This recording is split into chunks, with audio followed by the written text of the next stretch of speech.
अस्सलामुअलैकुम dear students, आज हम स्टार्ट करेंगे जो हमारा characteristic of dot product. Last lecture में हमने पढ़ा था कि डॉट प्रोडक्ट जो टॉपिक है उसको हमने डिस्कस किया था। आज हम स्टार्ट करेंगे कैरेक्टरिस्टिक ऑफ डॉट प्रोडक्ट। सो चलो टाइम वेस्ट करने से पहले हम स्टार्ट करते हैं इसकी प्रॉपर्टीज। सबसे फर्स्ट जो प्रॉपर्टी है वो हमारे पास जो है वो है scalar. If two vectors are parallel to each other, then their dot product will be maximum।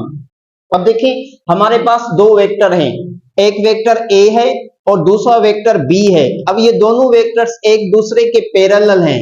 जब ये दोनों वेक्टर्स एक दूसरे के पैरेलल हैं तो इन दोनों के दरमियान जो एंगल है वो जीरो एंगल है। अब देखो मैंने यहाँ पे फिगर भी ड्रा कर दी है। एक फर्स्ट वेक्टर A है और दूसरा वेक्टर B है। ये दोनों वेक्टर्स एक दूसरे को पैरेलल हैं। जब ये दोनों वेक्टर्स एक दूसरे को पैरेलल होंगे उस दौरान इनकी दरमियान जो एंगल होगी वो जीरो होगी और cos जीरो जो है वो 1 के बराबर होगी। अब हमारे पास फार्मूला है डॉट प्रोडक्ट का, A dot B is equal to AB cos theta. अब डियर स्टूडेंट cos थीटा जो है, थीटा हमारे पास जीरो है। अब वो जीरो जो है उसकी जो वैल्यू है वो हमारे पास 1 है। अब 1 जो है A डॉट B और 1 से मल्टीप्लाई होगा तो हमारे पास जवाब आ जाएगा AB। AB मीन्स हमारे पास जो डॉट प्रोडक्ट आ गई वो मैक्सिमम आ गई। और दूसरी प्रॉपर्टी हमारे पास है if two vectors are perpendicular to each other. जब दो वेक्टर्स एक दूसरे को परपेंडिकुलर हो, ये A वेक्टर है और ये B वेक्टर है, ये दोनों वेक्टर्स एक दूसरे को परपेंडिकुलर हो तो इन दोनों के दरमियान जो एंगल होगी वो 90 एंगल होगी। और cos 90 की जो वैल्यू है वो डियर स्टूडेंट्स वो हमारे पास जीरो है। अब देखिए यहाँ मैंने डायग्राम भी बना दिया है। ये हमारे पास A वेक्टर है और ये हमारे पास B वेक्टर है। अब इन दोनों के दरमियान जो एंगल है वो एंगल हमारे पास जीरो, एंगल हमारे पास 90 है और 90 जो एंगल है वो हमारे पास बराबर है जीरो के। अब फार्मूला हमारे पास है डॉट प्रोडक्ट का A dot B is equal to AB cos theta और थीटा हमने पुट कर दी है 90 और cos 90 की वैल्यू हमारे पास जीरो है तो हमने यहाँ पे जीरो लगा दिया। अब AB जो है वो जीरो से मल्टीप्लाई होगा तो जवाब हमारे पास जीरो आएगा, क्योंकि जीरो एक खतरनाक है।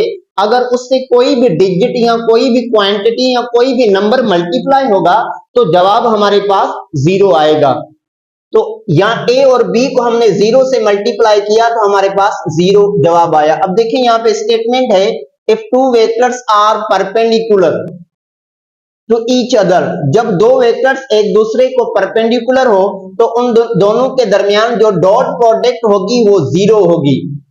अब थर्ड जो कैरेक्टरिस्टिक है, थर्ड कैरेक्टरिस्टिक हमें बताती है कि जब दो वेक्टर्स एक दूसरे को एंटी पैरेलल हो, एक दूसरे को जब एंटी पैरेलल होंगे तो उन दोनों के दरमियान जो एंगल बनेगी वो 180 होगी।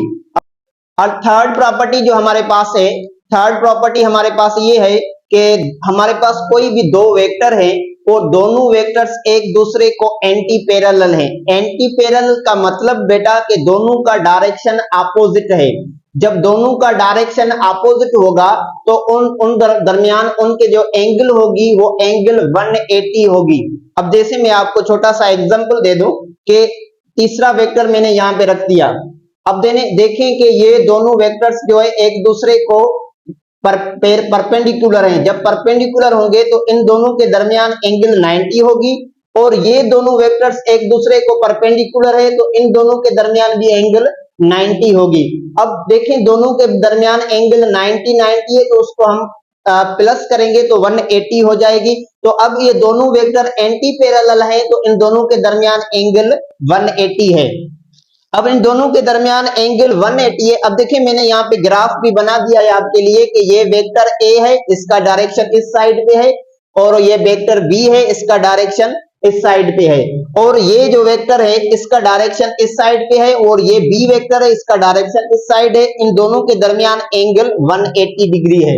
अब फार्मूला हमारा डॉट प्रोडक्ट का है कि O A dot B is equal to A B cos theta, और थीटा हमारे पास 180 है, और 1 cos 180 की वैल्यू बेटा हमारे पास -1 है, और cos 180 पुट कर दिया। अब cos 180 जो है वो -1 के बराबर है।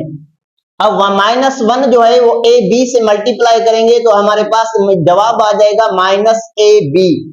तो अब देखिए यहाँ पे मैंने स्टेटमेंट लिखी है कि जब कोई दो वेक्टर्स आपस में एंटी पैरेलल हो तो उन दोनों के दरमियान जो स्केलर प्रोडक्ट है, देखो स्केलर प्रोडक्ट और डॉट प्रोडक्ट एक ही बात है, तो उन दोनों के दरमियान जो स्केलर प्रोडक्ट आएगी वो नेगेटिव आएगी। अब देखिए यहाँ पे नेगेटिव आ गई -AB। और फोर्थ जो कैरेक्टरिस्टिक है वो हमें बताती है कि जब दो वेक्टर्स हो, ए वेक्टर और बी वेक्टर, उन दोनों के दरमियान जो एंगल बने वो 60 बने। अब देखिए यहाँ पे लिखा हुआ है कि if angle between two vectors in 16, कोई भी दो वेक्टर उठा लें, उन दोनों वेक्टर के दरमियान एंगल हमारी 60 है, तो then their dot product will be half of the maximum. उन दोनों के दरमियान जो डॉट प्रोडक्ट निकलेगी वो हाफ ऑफ द मैक्सिमम निकलेगी। अब जो एंगल हमने उठाई है वो 60 है। अब cos 60 की जो वैल्यू है बेटा वो 1/2 है। अब हम फार्मूला उठाएंगे डॉट प्रोडक्ट का कि a dot b is equal to A B cos theta. Theta हमारे पास 60 है और cos 60 की वैल्यू हमारे पास 1/2 है, 1/2। अब a और b को हम मल्टीप्लाई करेंगे 1/2 से, तो ए बी डिवाइड बाय 2 आ जाएगा, या आप ए से भी लिख सकते हो। अब उसके बाद हमारे पास फिफ्थ जो कैरेक्टरिस्टिक है कि if two vectors are equal, कोई भी दो वेक्टर्स हो, दोनों आपस में इक्वल हो, उन दोनों का मैग्नीट्यूड इक्वल हो, तो उसकी जो डॉट प्रोडक्ट निकलेगी वो square of the either of the vectors निकलेगी। या आप a का स्क्वायर निकालें या आप b का स्क्वायर निकालें, तो आइदर ऑफ द वेक्टर का स्क्वायर निकलेगा। यहां पे देखें हमने कोई भी दो वेक्टर्स उठाए a और b। अब a वेक्टर जो हमने उठाया है वो b वेक्टर के बराबर है। इन दोनों के दरमियान एंगल जो है वो 0 है। वो हम पढ़ के आए, जब किसी भी दो वेक्टर्स के दरमियान एंगल 0 होगी तो वो 1 के बराबर होगी। तो हमने a वेक्टर को b वेक्टर के बराबर कंसीडर किया है, तो a dot b is equal to A B cos theta. अब देखें आपने, मैंने a को कंसीडर किया है b, तो b और मल्टीप्लाई b और cos 0 बराबर 1 के है, तो b और b जब दोनों मल्टीप्लाई होंगे तो अब देखें जैसे कि हमारे पास x से x को आप मल्टीप्लाई करें x से तो जवाब आ जाएगा x स्क्वायर। तो यहाँ पे b है और b को हम मल्टीप्लाई कर रहे हैं b से, तो जवाब आ गया b स्क्वायर। तो ये देखें स्क्वायर का आ गया, square of either of the vectors. अब यहाँ पे b स्क्वायर आ गया। ऐसे मैंने दूसरा एग्जांपल लिया है कि b को हमने कंसीडर किया है a के बराबर, तो हमने फार्मूला डॉट प्रोडक्ट का उठाया a dot b is equal to A B cos theta. Cos theta जो है वो 0 है, वो 1 के बराबर है, और b को हमने कंसीडर किया है a के बराबर, तो a मल्टीप्लाई a दोनों करेंगे मल्टीप्लाई, तो हमारे पास जवाब आ जाएगा a स्क्वायर। अब देखिए a dot b is equal to a or b a square or b square when a is equal to b और b is equal to a। जो प्रॉपर्टी है वो हमें प्रॉपर्टी बता रही है कि बेटा dot product between unit vector i j and k of x y and z component. आप कोई भी ऐसा वेक्टर उठा लें और उस वेक्टर के या तो 2 कंपोनेंट होते हैं या तो उस वेक्टर के 3 कंपोनेंट होते हैं। हमने यहाँ पे 3 कंपोनेंट उठाए हैं किसी भी एक वेक्टर के। हमने कौन से कंपोनेंट उठाए? x component, y component and z component. अब x कंपोनेंट का जो डायरेक्शन है वो हमें i बता रहा है, और y कंपोनेंट का जो डायरेक्शन है वो हमें j बता रहा है, और z कंपोनेंट का जो डायरेक्शन है वो हमें k बता रहा है। अब यूनिट वेक्टर में आपने पढ़ा होगा कि यूनिट वेक्टर जो है वो हमेशा उसका मैग्नीट्यूड जो है वो 1 रहता है, इसलिए हमारे पास i जो यूनिट वेक्टर है उसका मैग्नीट्यूड 1 है, और j का मैग्नीट्यूड 1 है और i का मैग्नीट्यूड 1 है।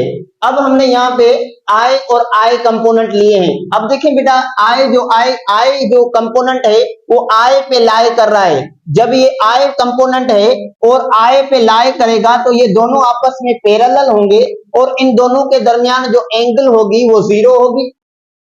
और i जो कंपोनेंट आपने उठाया उसका मैग्नीट्यूड 1 है, तो हमने यहाँ पे फार्मूला लिखा i बराबर 1 के और i बराबर 1 के। cos 0 की वैल्यू 1। अब ये दोनों आपस में मल्टीप्लाई करेंगे तो हमारे पास जवाब भी 1 आएगा। अब i और i का जवाब 1 आ गया तो इसका मतलब j और j का जवाब भी 1 आएगा और k का जवाब भी 1 आएगा। तो हमने यहाँ पे लिख दिया है कि j dot j is equal to 1, k dot k is equal to 1। अब हम क्या करते हैं, दूसरी इसकी स्टेटमेंट है कि भाई आपने एक x कंपोनेंट लिया और दूसरा y कंपोनेंट लिया। एक आपने i यूनिट वेक्टर और दूसरा j यूनिट वेक्टर लिया। अब i आपके पास 1 के बराबर है और j भी आपके 1 के बराबर है, लेकिन ये दोनों आपस में परपेंडिकुलर हैं।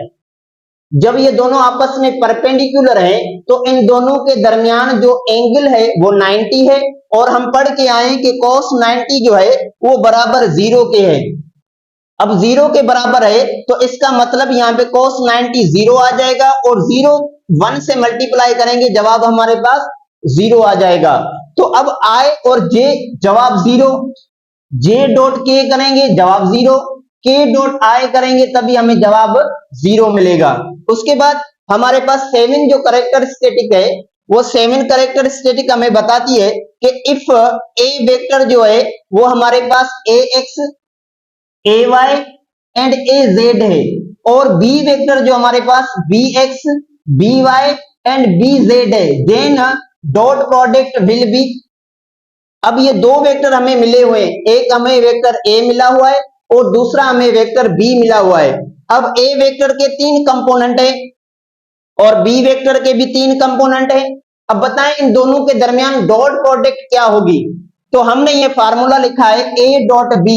अब a की वैल्यू हमारे पास बेटा ये हमने यहाँ पे पुट कर दी और b की वैल्यू हमारे पास ये मौजूद है, हमने यहाँ पे लिख दी। अब हम क्या करेंगे, ax को bx से मल्टीप्लाई करेंगे तो यहाँ हमारे पास ax bx आ जाएगा। अब देखिए यहाँ पे i है और यहाँ पे भी i है। अब i आप लिख के आए, i की वैल्यू 1 है तो i और i की वैल्यू 1 है तो 1 हमने नहीं लिखा इसलिए हमने ax bx और ay by यहाँ पे आ गया। अच्छा az और bz और ये आ गया हमारे पास az और bz। अब इस कैरेक्टरिस्टिक का जो प्रॉब्लम है वो हम नेक्स्ट वीडियो में आपको क्लियर करके बताएंगे कि इसका प्रॉब्लम जो है वो कैसे सॉल्व होता है।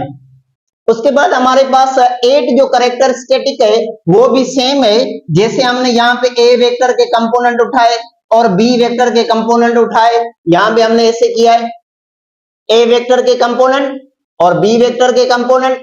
अब हमें पूछ रहा है कि भाई बताओ इन दोनों के दरमियान एंगल क्या बनेगी। अब एंगल को सॉल्व करने के लिए हमारे पास जो डॉट प्रोडक्ट का फार्मूला है कि a dot b is equal to A B cos theta, लेकिन हमने यहाँ पे थोड़ा उसको उस तरीके से लिखा है कि ए बी कॉस थीटा हमने पहले लिख दिए, उसके बाद a डॉट b लिखा है।